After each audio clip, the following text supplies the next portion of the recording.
here. Final seconds. Bryant for the win. Bang! Iverson has Jordan. The crowd is into it. Allen shakes free. Gets two! Well, I listen to him all the time because I was young and afraid like Kobe Bryant. Count it, plus the foul for Jordan, who now has 8. To Kareem. 7 seconds. Cinco. Let's dive. Every great player has something that makes them stand out. Not just the numbers, not just the rings. I'm talking about that one move so cold, so consistent that it became part of basketball culture. When you think of Kareem Abdul-Jabbar, you don't just remember the points. You remember the skyhook. That thing wasn't just a shot. It was a cheat code. You didn't need a scouting report to know it was coming. You just needed prayers. That move alone helped Kareem become the NBA's all-time leading scorer until LeBron caught him over 40 years later. When MJ had you on the block, backed you down, turned over that left shoulder, you knew the fadeaway was coming. But knowing didn't matter. He would hang in the air just a half a second longer than you, enough to rise above your contest and drain it. Then you got Allen Iverson's crossover. Man, that move was different. It didn't just break ankles, it broke egos. And let's be real, when he hit MJ with it, that became part of basketball history. And then there's Dirk Nowitzki, a 7-footer shooting one-legged fadeaways like he was playing horse in an empty gym. That move redefined what big men were allowed to do. These weren't just highlight plays, these were weapons. These were the moves players went to when the game was on the line. And the craziest part, these moves didn't stop with them, they evolved. Kobe took MJ's fadeaway and turned it into a masterclass in footwork and balance. He didn't just copy it, he studied it, refined it, and made it his. Signature moves are more than basketball mechanics. They're one of the reasons fans fell in love with the game in the first place. So here's a collection of NBA legends and players sharing what they think is the greatest signature move, and moves that NBA fans may have forgotten. Best signature move in NBA history? Shit, the Jordan fade. The best signature move. The Jordan fade. Jesus. The Jordan. Iverson crossover. Damn. Yeah, that's a good one. The Iverson crossover was insane. You couldn't stop that. Jordan fade. The Jordan fade. Got remixed by Cole. Cole fade. I would give Cole the hezzy pull mid-range. His hezzy pull mid-range, because you have to respect the drive where he just, oh man, he got that down. Like his hezzy pull. Tracy McGrady had a hezzy pull. Like he was gonna pull, and almost like a hezzy when he was gonna cross you and pull it. You know what I'm saying? Him and Cole was good at that. The Dirk one leg. Yeah, Dirk one leg. Timmy off the glass. The Tim Hardaway killer crossover. Ugh. Yeah, that was nasty. The killer crossover. And you know what's crazy? What they used to call that, the Texas? It was called not the Texas two-step, right? The UTEP two-step. Yeah. Tim Hardaway gave him his signature. That Rondo was had the the ghost. fake. Yeah, the Rondo had the ghost. We called yeah. it the ghost of now you see me, now you don't. You know what I'm saying? Iceman had the finger roll. Can't Damn. forget Ice. How can we forget Ice? You couldn't stop. Ice, nigga. Yeah, Ice. Kareem. We said the skyhook, right? Yeah, the Kareem. You said that? The all-time greatest signature move. So it has to be something that, right now, the all-time signature move right now is the P. Pierce step back, bro. Let's keep it 100. Euro two-step. There's that crazy Euro step again. Sharunas Marciulionis is credited with bringing it all the way from Europe and into the NBA. Marciulionis' move has been replicated by many, but perfected by only a few. The Euro step. Some people say I'm the best. Dwayne Wade with a Euro step crossover and the score. Some people say Manu Ginobili is the best. Manu! Magnificent! Nice little Ginobili European step. I think we both are pretty good at it. I think we both do it a little different. It was a show of respect. Doug is one of my favorite guys. You know, I took that from him. I don't do it as well as him, though. He's been doing it way longer. So humble, just knows about his business. Go out there and give you 30 points easy. I learned a lot from him just watching him. But you all know what a big fan I am of Dirk. The greatest signature move to me is the killer crossover by Tim Hardaway. He was the originator of the killer crossover. When he put that ball between his legs and started dancing, it's unstoppable. Hardaway, fun time. What a move! Oh, and he exploded and goes! Crossover, crossover, crossover. Go, boom, layup or three-pointer. Pick your poison. My move came from I practice. Tell him again, where it come from? I practice. And I used to play in my mind that I'm playing against somebody I want to kill. So if I'm playing against Isaiah Thomas, all right, or if I'm playing against you, or I'm playing against you, but y'all not in front of me, but I'm in my mind, I'm going at you full game speed. Yeah. So at free throw line, half court free throw line, I'm the first 10, I'm making layups. When I was younger, I grew up in the era of like the fadeaway sensation that MJ kind of started, or the crossover sensation that Allen Iverson created, or the no-look pass, you know, that J-Kidd and that actually Magic kind of had.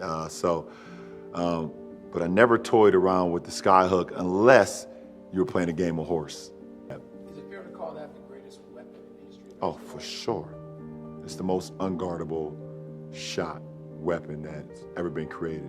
And I think why it's the greatest and most untouchable shot is because normally you get other guys that either try the move and perfect it even more, or you got guys that just emulate it and do it as well like the guys before them. There's never been nobody else that's ever even come close to even trying to emulate it. His pull-up jump shot was absolutely vicious. See, that was this, he used more of a dynamic pull-up shot. See that right there? So Oscar's was, you know, using his body, but you see Jerry's kind of like me. He's wiry, kind of uses quickness to get guys off. So nice little up fake. I use that a lot too sometimes. I'm actually watching the defender a lot, trying to figure out what is he seeing as an offensive player to make him do what he's doing, or why that makes sense in terms of what is he thinking at that moment, and why did that move work. So tell me what you knew about Elgin Baylor. Everything I heard about Elgin, everything I read about Elgin was that he was Dr. J and Michael Jordan before Dr. J and Michael Jordan. You get to the basket, you do all these incredible things in the air. But I want to know, how did he get to the basket? It's cool to be able to do all those fancy things, but how did he get there? What was the thing that set him apart? He had great footwork. Very explosive first step. Very strong, though. And you forget of his size and how big he was and how strong he was. So once he did that shoulder and got by players, it was basically good night. You're right at mercy. That's pretty impressive. A lot of guys can't use the right foot again and put pivots foot and the left foot during the point that they use to fake. It's just an uncomfortable move for the players. He looked absolutely natural in doing that. Magic's a lot of razzle-dazzle. He set that up from the beginning, though. He knew he had his man sitting right there, so it was just a matter of how he's going to get the ball to him. Yeah, so he's seeing things before they ever happen. He's making these plays happen. Right. Yeah, that's what's crazy in the league. I mean, he and I, we're completely two different players. But still in all, a lot of things that I can learn, even just from my own curiosity, just because I love the game. It's his vision that sets him apart, isn't it? His court vision? Yeah, I mean, it's passionate. When you see things on the court, it's second to none. For some, it's passing. Me, I'm the best. I'm a scorer. I mean, that's what I be. I look at it as like a superhero. You know, some have webs, some can fly, some can. You know what I mean? Everybody has their own thing that they do well or do better than the others. Greatest signature move of all time is the Kobe Bryant fade. Bryant for the win.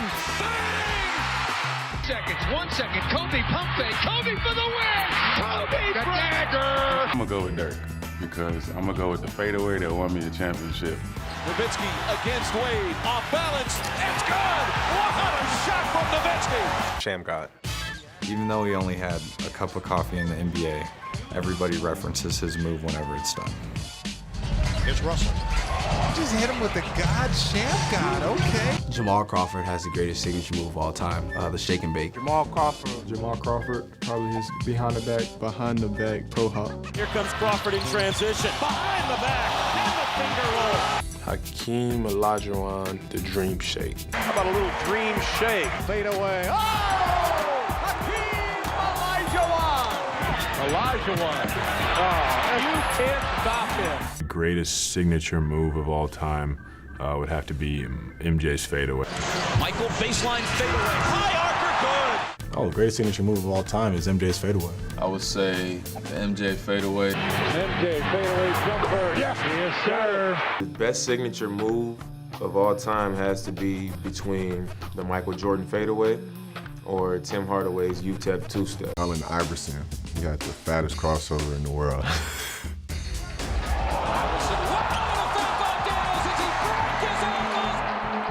Allen Iverson crossover. Allen Iverson wins crossover. Allen Iverson's crossover. Greatest signature move of all time was Allen Iverson. Killer crossover. Oh, Allen Iverson, what a move! What a move by Iverson, and what a shot! His crossover, just because it was so deadly and his hesitation was so crazy, and he got everybody with it. Iverson dazzling against Nash to the glass for two. Now he's got stopped and he breaks his ankles, and he got it! Iverson has Jordan. The crowd is into it. Allen shakes free, gets two! His first name is Steve Coulter. Oh, yeah. Crooked leg. The crooked leg. The crooked leg. Brought it back. That step through. You got to give him the crooked leg. See, okay, there's signature moves. There's the Isaiah and Tim Hardaway crossover. You got the Smitty. You got the crooked leg. Steve Coulter. The crooked leg has made a previous appearance on open court. Yeah, it has. You know, Yes. but it's one of those moves that is just. It's the craziest move because there we go. Again, the way he does it, right? That's the life. It's like he'll go between his legs, right? But he'll plant on his right leg. So he'll go here, go between his legs, and he'll plant, and then he gone with it. That's it. You hurt yourself trying to move, man. Yeah, you but tear a you ligament. can do it slow, but he was doing it full speed, like full speed. And it would have you so off balance. And he had guards almost breaking their ankles, falling on the floor. And next thing you know, he had the basket at the rim, laying it up. I fell. How about a little bit different? His was more powerful. It wasn't like Isaiah said, the square. He kept it here. Then I would say Sham God was off the dribble with his. Like Chris said, we throw it out and come get it. But the guy who I thought I played with, I couldn't understand how he didn't tear his ankle. Manu Ginobili does it so hard. I mean, it's a plant, and to get back. I mean, to me, Manu's one of the hardest because Manu's not afraid to taking that contact and blowing through your chest. George, the Iceman, Gervin. You got finger roll. Yeah. Finger roll. Yeah. The shot of all guards. Yeah. That is a signature move. There was one thing that George Gervin did that I still haven't seen anybody in the game do. We would talk, use the backboard is your friend. Everything's got to be in the square, bank it in the square. George Gervin used all of the glass. He sure did. I mean, I would watch him practice warming up, and he would stand and he would spin it, and it would hit the top of the glass. Yes. And 25, 50 in a row. Yeah, and trickle down. And it's almost like he would spin it up, and you would hear it go, eek! Yeah. and it would just come straight back down. He'd do a right hand, left hand, any part of the glass. I mean, any part of the glass. He could find a spin or something to make it work. Unbelievable. First of all, I'm surprised that nobody's ever done it. Tries to do that shot. Lots of other kinds of hooks, but no one's ever gotten the sky hook. No one's got. But the thing about Kareem, when you look back at some of those games and those iconic moments where he hits those shots, I mean, he's hitting deep ones. I mean, he's hitting from 15 feet that sky hook, and you know it's coming. You know what he's gonna do. He's gonna give you a little shoulder or whatever, but he's going to that sky hook. And I don't know if there's ever a play or a shot in the history of the game that scored one as many points, and two was just you couldn't guard. You couldn't guard it. First of all, you got a guy who's 7'2" with incredible balance. It takes a great balance to execute that type of shot and the fluidity to come through, because once he get up there, he's up there all alone. And there's no way you're gonna block that shot. But he stayed within an area. You're talking about staying in that box. And that's what Kareem did. And it was just an unguardable shot.